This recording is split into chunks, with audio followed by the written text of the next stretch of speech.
and welcome back to Vinyl Friday, where I go through my records and I talk about why I love them. August the 12th was World Youth Day, and I thought that would make a perfect opportunity to spotlight someone on this channel who is younger than my usual fare. I talk about all kinds of music here, most often the Beatles.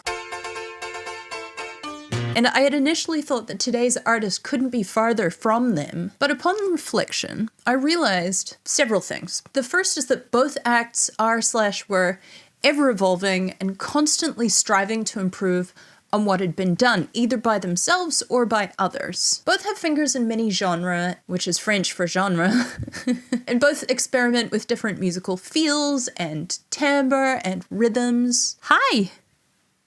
And both simply push against the definitional limits of popular music. Now, there is a subgenre on this musical corner of YouTube of people who make videos in which they rail against popular music and modern music and what it's become and how it just ain't what it once was. I'm of the opinion that it's actually a lot more complicated than that. It's not the quality of music that has changed, but rather the way that it is found and consumed. Massive media mergers killed quirky little local radio stations. It not only replaced human beings, disc jockeys who were actively searching for music and showcasing things that were interesting, it replaced them with playlists.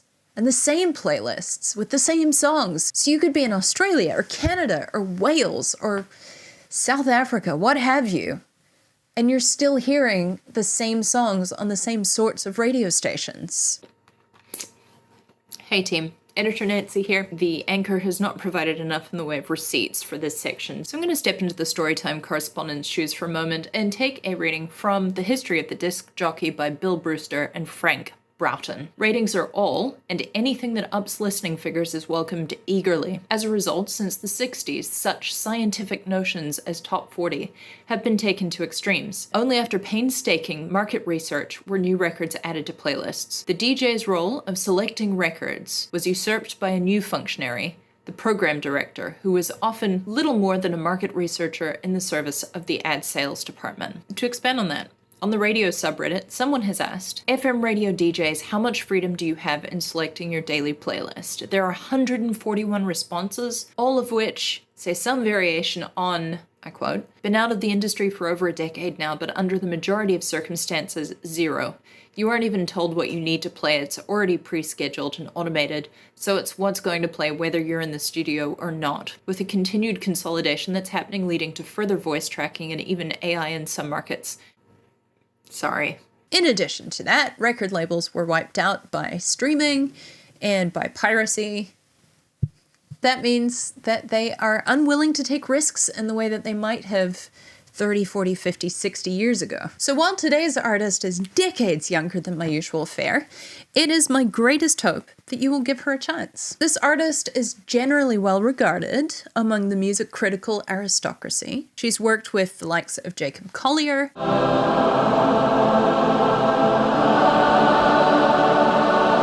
St. Vincent, Travis Barker of Blink-182. Those are just a few. There are many others. She's had awards heaped on her: Grammys, NAACP Image Awards, MTV Music Video Awards. She was in 2021 listed as one of Time's 100 most influential people. In the year after that, she made the Forbes 30 Under 30 list. She played the Newport Jazz Festival this year, and live, she performs with, honestly, some of the most impressively virtuosic musicians playing today in the world right now. She has also, unfortunately and unfairly, I think, been branded as an industry plant, probably because she's the child of two immensely wealthy and very famous people. And because of that, I think that maybe the album that we're listening to today did not receive the representation that it deserves. I can't remember how I came across this album, but I do know that I watched her Tiny Desk concert, and I immediately thought, I've got to buy this on vinyl, and I couldn't. I know that there were some made, but they weren't listed on her website. I tried to get my local record store to order some in, and they couldn't. They couldn't find any suppliers from whom they could order it. I end up having to get a copy off of Discogs and have it sent to my sister, who could then bring it to New Zealand the next time she came to visit. And I don't think it should have been that hard. This album should have been ubiquitous. Anyway, it's at this point in the video I usually go into the artist's background, but because her parents can easily become an elephant in the conversation, I'm not going to do that in this week's episode. I really want the music to speak for itself. This album was released last year. At the time, it was the 23-year-old's 7th studio album. The artist's name is Willow. The album is called Empathogen, and it sounds like this.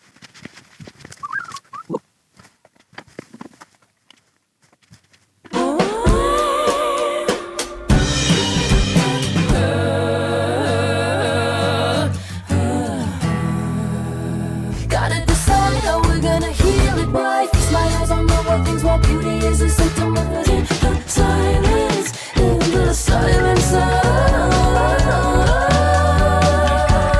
Crash, feel so attacked on a mad dash in my brain. I'm so attached, I'm so attached. I'm so close to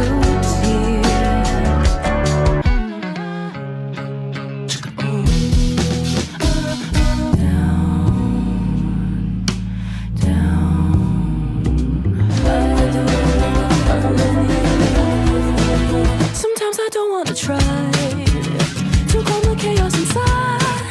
Watching you, baby, are you watching? Oh, watching you. I got such big feelings. We're going to focus today's showcase on the album's lead single, Symptom of Life. I think the song is immaculately written, arranged, produced, and I am dying to tell you about it. Let's go. The song opens on these dense cluster chords that honestly sound like a keyboard smash, but are far from accidental.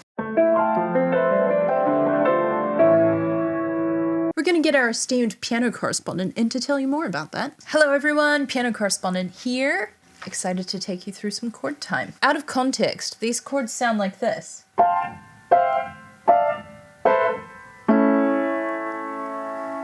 We've got all of these notes so close to each other.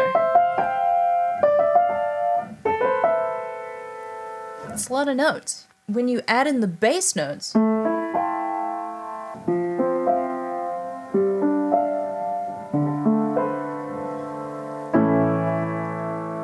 it gives the chords, those cluster chords, a real sense of direction. But the other thing that's really cool about this is that you've got these messy, scrappy, beautiful cluster chords here. And then you end on a really strong, very clear, very clean, and much lower A major chord. Completely uncomplicated by contrast against the rest of it. It gives you a real sense of resolution, right? So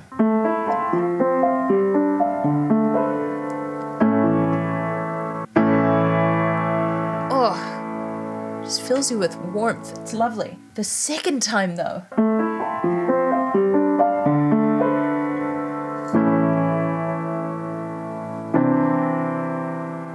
it's a lovely chord that's just begging to be brought into the verse.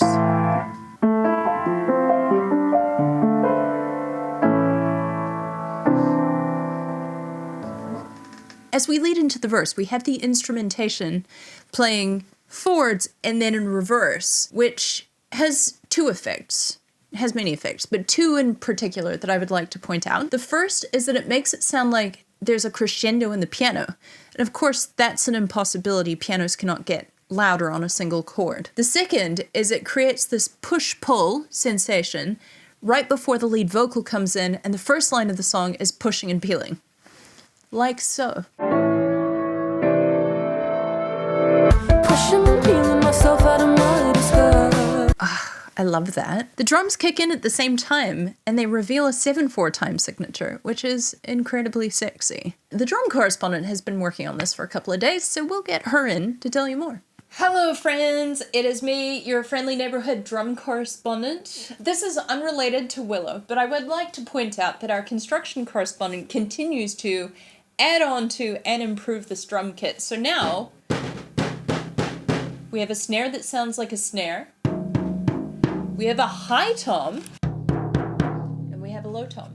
And I'm going to use those today to demonstrate why this is such a great drum part. And I hope you can hear me because we don't have enough microphones here at Fathom Incorporated, Limited and Associates. This song began its life as a drum pattern, which is the correct and natural order of things. This is the pattern at the verse. Oh. Hearing protection. So it's in 7/4, which means that the rhythm goes 1, 2, 3, 4, 5, 6, 7, 1, 2, 3, 4, 5, 6, 7, 1, 2, which you could also think of as a 1, 2, 3, 4, 1, 2, 3, 1, 2, 3, 4, you know, because 4 and 3 are 7, in the same way that 3 and 4 are 7, 1, 2, 3, 1, 2, 3, 4. Doesn't matter, it's 7 beats, and they're this fast. So the verse goes,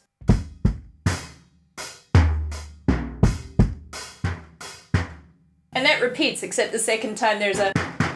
And in the context of the song, that sounds like this.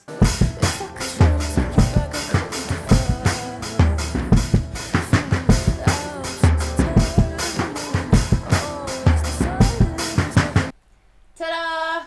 There is a well-balanced build across this song. We open, as we know, on piano. The vocals and the drums then come in together. Pushing and peeling myself out of my disguise. Then we have bass. If I could try to take you back, I couldn't defy. And then we have backing vocals. Options of time. What an unusual backing vocal as well, that ooh, ah. Here, I'll point it out again. Options of time. With verse 2, she returns, but she brings a harmony with her this time. Pushing and peeling the layers that cover my mind. And then there are 3. This song refuses to repeat itself. There are very few points in the song that sound like other points in the song. It's sort of like a microcosm of her career where she's like, well, we've done that, let's do something new and more exciting. She takes the established melody that we know from verse 1 and alters it. Looking into the shadow, now I notice the light. Where are you going? That's a sleeve. Right at the end of this verse, we have this heavenly swooping vocal that ascends into the chorus.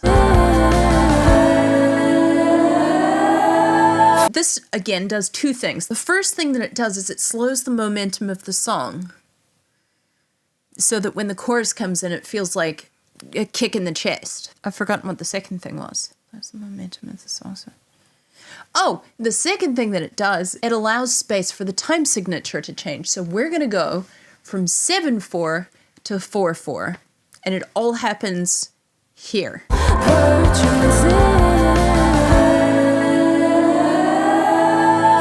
Do you catch that? 7, then 8. Boom! But also, because we've come from something so big in the verse, with all the vocals and the lots of washy reverb and drums and bass and piano and all of it, it's quite, can't think of the word I'm looking for. Grand. It's quite grand.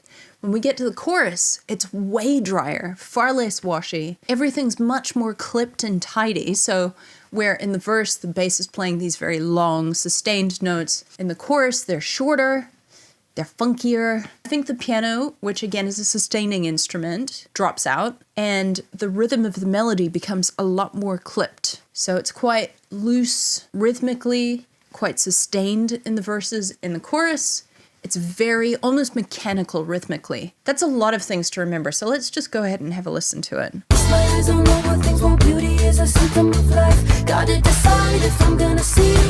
This part of the song is especially cool because the hi-hat catches the rhythmic inflections of the melody at the chorus. Slowly, it sounds like this.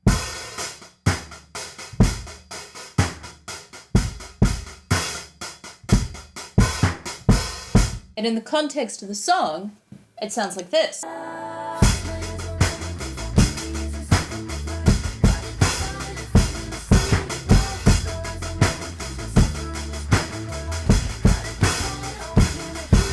It has a lot to love, but my personal favorite thing is that it has this settle in your bones, stank face bass line, and I'm underqualified to talk about it. Let's get the bass correspondent in here. Bass!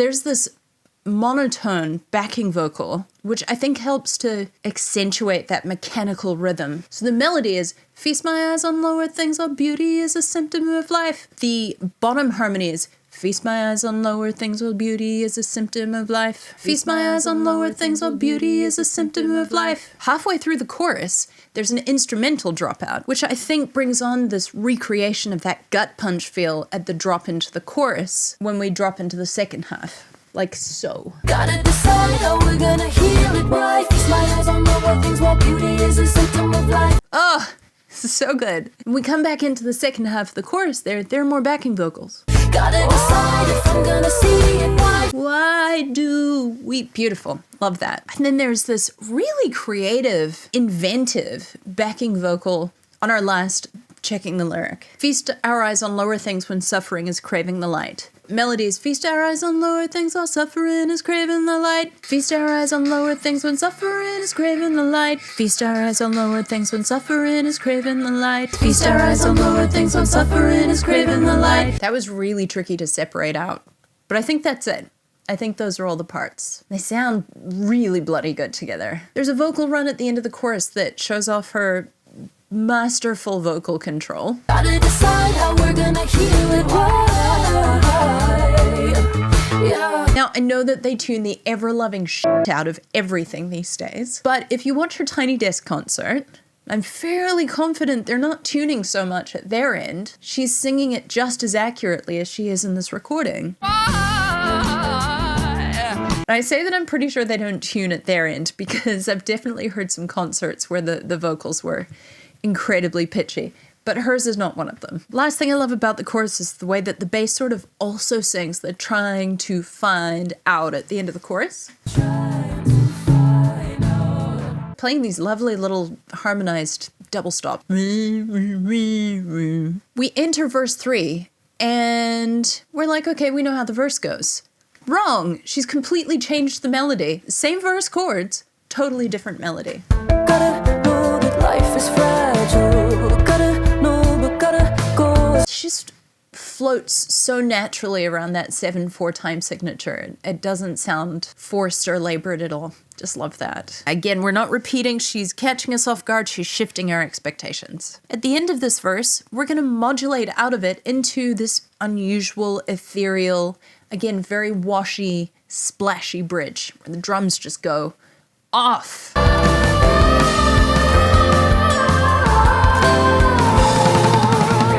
I think the drum correspondent is probably itching to tell you about that fill. There is an amazing fill in the bridge of this song. I haven't managed to get it up to speed, so I'll do it slowly, and then I'll do it as fast as I can do it, and then I'll play it badly along with the recording. How does that sound?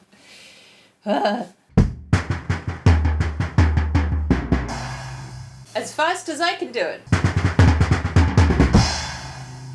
And that's not fast enough. Here's how it is in the recording.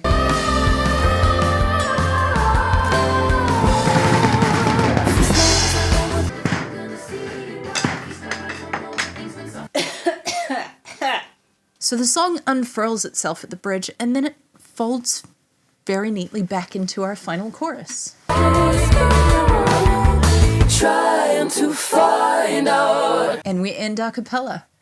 Boom! This song is under 4 minutes long. It's like 3.5 minutes. It's perfect pop song length. And it's an adventure the whole time. So let's wrap this up. I don't know, maybe the R&B and jazz inflections of this album are not to your liking, but it's okay because her last album was metal. Because as I said, this artist is prolific, a musician through and through, I think. A natural adept at the world of music, dabbling in everything. There's just this creative curiosity that I think is to be commended. But I'm not here to convert you to the Church of Willow, to be honest. I mean, she's hugely talented and I could rave about her music until I'm blue in the face. But she's also an excellent example of how the music industry has shifted. As we can see with Willow, good music is out there still, possibly more than at any point in history. That's why it's critical, especially at this moment, to support your local and national resources / treasures, like KEXP in the States or NPR in their Tiny Desk concerts. Or if you're in New Zealand, Radio New Zealand, which showcases all of these local acts, college / uni radio stations with student DJs who are cottoning on to all sorts of weird stuff. I adore Willow's work, and I hope that you enjoyed this as well. But if this isn't your particular cup of tea, I can guarantee that your preferred flavor, whatever that may be, is out there waiting for you to find it. So, go hang out on Bandcamp, listen to independent radio, listen to public radio. May the music that you need find you. That's it from me. If you enjoyed this episode or you would like to support any of the weird things that I do, because you really should support independent artists as well, we're struggling. I will leave a link in the description to my Buy Me a Coffee page where you are most welcome to make a donation if you wish, but no pressure, my friends. Thank you so very much to everybody who has made a donation or signed up as a member. I really appreciate you, and I hope that you enjoyed this week's episode. If you're curious about what any of my original music sounds like, there will be a link in the description to that as well. There's a playlist of everything I've ever released, and there will be more on it soon because my band has an album coming out in a couple of months. Hell yeah. It's really good. We're very, very proud of it. Is there anything else? No, I don't think there is. Thanks for hanging out with me. I'll see you here next week. Have a great weekend! Start it over at the top. Once more for good measure. Nope. Push against the definition. Push against the You've got all of the light on you. You look like some sort of angelic feline creature. You are an angelic feline creature, though, aren't you? It's not true. He's an absolute terror. Both push against the definitional. God, that's hard to say. Push against the definitional. I can't say that word. I can't say it. This song sounds blah. Make up your mind.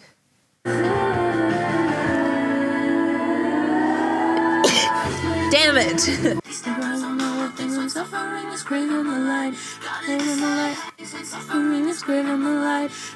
That's it.